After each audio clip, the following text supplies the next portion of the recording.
আসসালামু আলাইকুম এভরিওয়ান, কেমন আছেন সবাই? কিন্তু প্রায় সময় বাজারে গেলে আমরা জলপাই দেখতে পাই। যেহেতু এখন জলপাই সিজন, তাই আপনাদের সামনে আজকে আমি রেসিপি নিয়ে এসেছি কিভাবে জলপাইয়ের আচার তৈরি করা হয়। খুব সহজ প্রসেসে আজকে আপনাদের জলপাইয়ের আচারটা আপনাদের সামনে প্রেজেন্ট করব, যেন খুব সহজে যে কেউ বাসায় তৈরি করে ফেলতে পারেন এই জলপাইয়ের আচার। চলুন তাহলে আর কথা না বাড়িয়ে দেখে আসি কিভাবে আমি খুব সহজে জলপাইয়ের আচারটা তৈরি করছি। শুরুতে জলপাইগুলোর গায়ে ভালো মতো করে চিড়ে আমি সিদ্ধ করে নিয়েছি। একদম ভালোভাবে সিদ্ধ করে নিতে হবে। সিদ্ধ হয়ে গেলে জলপাইগুলো ভালোভাবে পানি ঝরিয়ে নিব। এখন আমি একটা ফ্রাই প্যান নিয়ে নিয়েছি, দিয়ে দিচ্ছি এর মধ্যে সরিষার তেল। সরিষার তেলটা ভালো মতো গরম হলে দিয়ে দিচ্ছি 2 টুকরা দারচিনি, দিয়ে দিচ্ছি 2টা তেজপাতা। এখন দিয়ে দিচ্ছি 1 চা চামচ আদা এবং রসুনের পেস্ট, এটা আমি একসাথেই ব্লেন্ড করে রেখেছিলাম। এখন দিয়ে দিচ্ছি 1 চা চামচ হলুদের গুঁড়া। এখন দিয়ে দিচ্ছি 2 চা চামচ মরিচের গুঁড়া। দিয়ে দিচ্ছি স্বাদ মতো লবণ।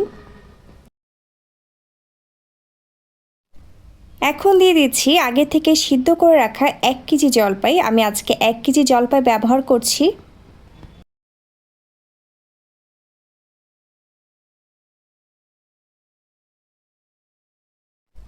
এখন জলপাইগুলোকে চামচের সাহায্যে ভালোভাবে নেড়ে দিব।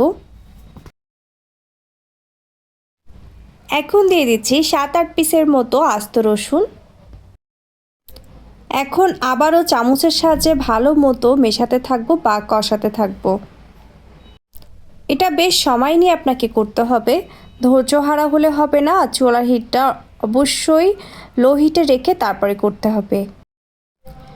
এখন দিয়েছি সামান্য পরিমাণে 5 ফোড়ন। আমি এখানে 5 ফোড়নটা একবারে দিব না, পরে আমি 5 ফোড়নের গোড়া ইউজ করব, এই জন্য আমি এখন আস্ত 5 ফোড়ন কম ব্যবহার করছি।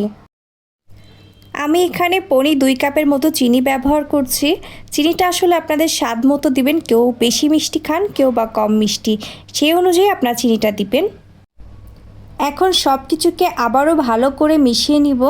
এখন এই মুহূর্তে চিনি দেওয়ার কারণে কিন্তু পানি ছেড়ে দিবে।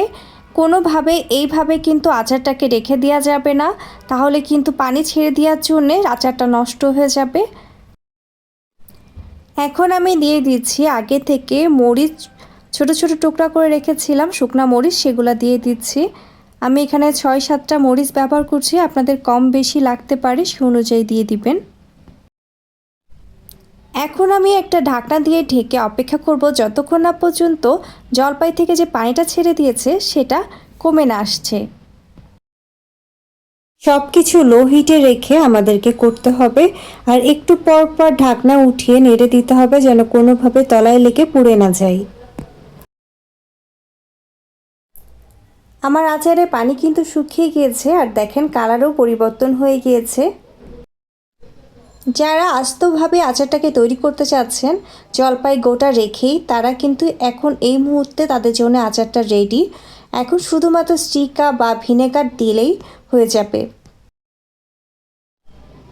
আমি আচারটাকে আসলে ভেঙে তৈরি করতে বেশি পছন্দ করি। আমার কাছে কেন জানি না মনে হয় ভেঙে তৈরি করলে আচারের পুরো মশলা টোটার মধ্যে ঢুকে আর খেতে খুবই ভালো হয়। এখন আমি দিয়ে দিচ্ছি 1 চা চামচের মতো 5 ফোড়ন গুঁড়া। এখন আমি এই সব কিছুকে আবারও ভালোভাবে মিশিয়ে কিছুক্ষণের জন্য ঢাকনা দিয়ে রেখে দেব। আমার আচার অলমোস্ট রেডি। এখন আমি ভিনেগার বা সিরকা দিয়ে দিচ্ছি, দিয়ে আমি চুলাটা বন্ধ করে দিব। যেহেতু আমি আচারটা রাত্রেবেলা তৈরি করেছি, তাই ঠান্ডা হওয়ার জন্য সারা রাত রেখে দিব, এবং পরদিন আমি এটাকে একটা এয়ারটাইট কন্টেনারে রেখে স্টোরেজ করব। এখন আমি আপনাদেরকে বলবো এই আচারটা আপনারা দীর্ঘদিন কিভাবে সংরক্ষণ করতে পারবেন। অবশ্যই আপনারা যে এয়ারটাইট কন্টেনার এটা রেখে দিবেন, এই এয়ারটাইট কন্টেনার যেন কোনোভাবে বাতাস না ঢুকে, এবং অবশ্যই আপনাকে আচারটা এমনভাবে রাখতে হবে যেন আচারের থেকে সরিষার তেলের পরিমাণটা বেশি থাকে।